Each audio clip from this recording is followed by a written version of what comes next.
দুর্ঘটনা অবস্থার মূল কারণ হলো এই কালেক্টর স্কুলের যে কন্ট্রাক্টর নিছে তার একটু কমন সেন্স থাকা উচিত যে একটা 5 ইঞ্চি ওয়ালের গাঁথনিতে সেই ওয়ালটা আগে থেকেই নড়তো, তার ওয়ালের পিছনে মাটি বোঝাই করে রাখছে, ওয়ালের চেয়ে উপরে কোনো মাটি উঠে রাখছে। তো ওনাদের তো একটু সেন্স থাকা দরকার যে এতটুকু ওয়ালে ড্রাইভার কতটুকু লোড নিতে পারবে। তো ওনারা চিন্তা করেনি, গোটা কালেক্টর স্কুল এরিয়া ওয়ালের পাশ দিয়ে মাটি ভর্তি করে রাখছে।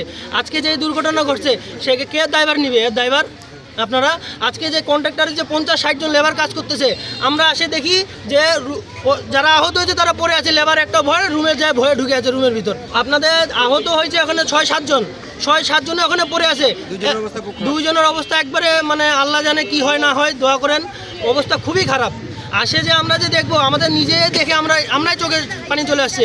লেবারগুলো 50-60 জন, আমরা আসার আগে যদি তারা যদি করতো তাও তো একটু হলেও কষ্টটা কমতো। তারা দেখি সবাই নিজ নিজ রুমেরটায় ঢুকে আছে, ওখানে কেউ নয়। আমরা এলাকাবাসীও তো ভারী উঠাইতে পারবো না।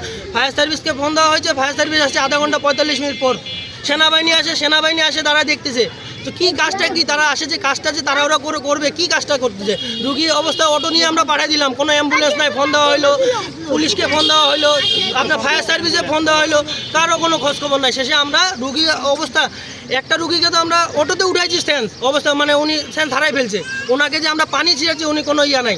কেউ মাটির নিচে চাপা পড়েছিল, ইটালের নিচে চাপা পড়েছিল, আমরা ইটাল মাটি সরায় ওদেরকে টানে বার করছি। এর মধ্যে সীমা খালার এই মুখটা গোটাটা ইটাল দিয়ে চ্যাপটা হয়ে আউলায় গেছে, থেতলে গেছে, উনির অনেক রক্ত বার হয়েছে। নাহার ভাবির পা একদম থেতলে গেছে, পাটা এরকম করে ঝুলতিছে। আর লালু মামার বউরও খুবই গুরুতর আহত, উনিরও পা ভাঙে গেছে। অপু ভিয়ার বউরও পা মুচকে গেছে, মুরাদ ভিয়ার মারও খুব গুরুতর আহত। এদেরকে সবাইকে দিনাজপুর মেডিকেল কলেজ হাসপাতালে ভর্তি করা হয়েছে। এখন একমাত্র আল্লাহ তাআলা জানে এদের কি হয়। আনুমানিক 4:22 ঘটিকার সময় আমরা মেসেজ পাই যে ডিসি অফিস সংলগ্ন মানে ডিসি অফিস কালেক্টর স্কুলে ওখানে একটা দেয়াল ভেঙে গেছে। আমরা তৎক্ষণাৎ আমাদের অ্যাম্বুলেন্স কল এবং রেস্কিউ টিম নিয়ে আমরা উপস্থিত হয়ে দেখি যে মানে একটা দেয়াল কালেক্টর স্কুলের যে দেয়াল উঠছে, দেয়ালের পাশে মাটি রাখছে আর কি। সম্ভবত দেয়ালটা একটু কাজ ছিল আর কি, শুকায়নি আর কি।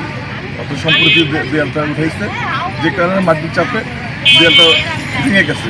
দেয়ালের পাশে আশপাশের বাসা 3-4 জন মহিলা ওখানে রোদটা পাচ্ছে। টুর্নামেন্টের দেয়ালটা ভেঙে পড়ে, তার তাৎক্ষণিক দ্রুত ঘটনাস্থলে ফিরে যায় এবং আশপাশে যারা ছিল তাদের টেনে বের করে অটো করে তাদের হাসপাতালে পাঠিয়ে দেয়। এর মধ্যে আমরা একজন মহিলা বের করে আমাদের অ্যাম্বুলেন্স থেকে আমরা হসপিটাল কোনো নিহতের সংখ্যা 5 জন মোটামুটি ভালো কেউ ভালো আর কি, তবে একজন অবস্থায় হালকা একটু করে। কালেক্টর স্কুলের পশ্চিম পাশে একটা প্রাচীর আছে, প্রাচীরটার বেশি বয়স না। সেই প্রাচীরের অপোজিট সাইডে আপনার এমন পরিমাণ বালুর ঢিপ করা হয়েছে, বালুর ঢিপ সহ্য করতে না পারে এলাকাবাসীর কিছু মানুষ এখানটা যাতায়াত করতেছিল, তাদের উপরে প্রাচীরটা ভাঙে পড়ে যায়। ভাঙে পড়ে যাওয়ার মধ্যে এর মধ্যে মহিলা ছিল 5 জন, পুরুষ মানুষ ছিল 1 জন। একজন মহিলার গুরুতর অবস্থা খুব খারাপ, ওনার বয়স প্রায় 65 থেকে 70। ওনাকে আমরা মেডিকেল কলেজ হাসপাতালে পাঠাই দিয়েছি। আমরা প্লাস এলাকার মানুষজন যারা ছিলাম তারা আশপাশ থেকে আসে ছুটাছুটি করে ওনাদেরকে তাড়াতাড়ি করে উদ্ধার করে ওনাদেরকে দিনাজপুর মেডিকেলে এবং সদর হাসপাতালে এখানটা পাঠিয়ে দেওয়া হয়েছে। তার মধ্যে এই ঘটনা যখন ঘটে স্কুল থেকে কোনো লোকজন কেউ কোনো কিছু আগে আসে না। আমরা সম্পূর্ণ এলাকাবাসী আমরা এই জিনিসটা হচ্ছে উদ্ধার তৎপরতা কাজ চালাইছি। 30 থেকে 40টা লেবার ছিল ওদের। এটা যখন অ্যাক্সিডেন্টটা হয়, ওয়ালটা পড়ে যায়, একটা লেবারও আসেনি, একটা মিস্ত্রি একটা লেবার কেউ আসেনি। মানুষ তো অ্যাক্সিডেন্ট হলে একটু হেল্প করে, ওরা হেল্পের জন্য আসেনি, ওরা সবাই ওদিক চলে গেছে, ওই পাশ থেকে ওরা দূর থেকে দেখতেছে। এই এলাকার ছেলে পেলেগুলো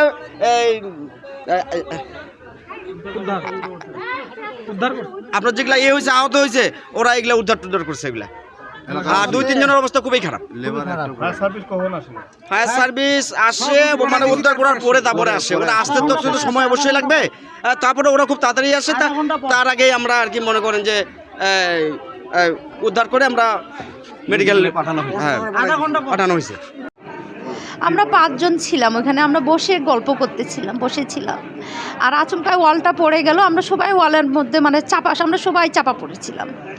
আর চিল্লানি শুনে সবাই দৌড়ায় আসে, আমাদেরকে উদ্ধার করছে।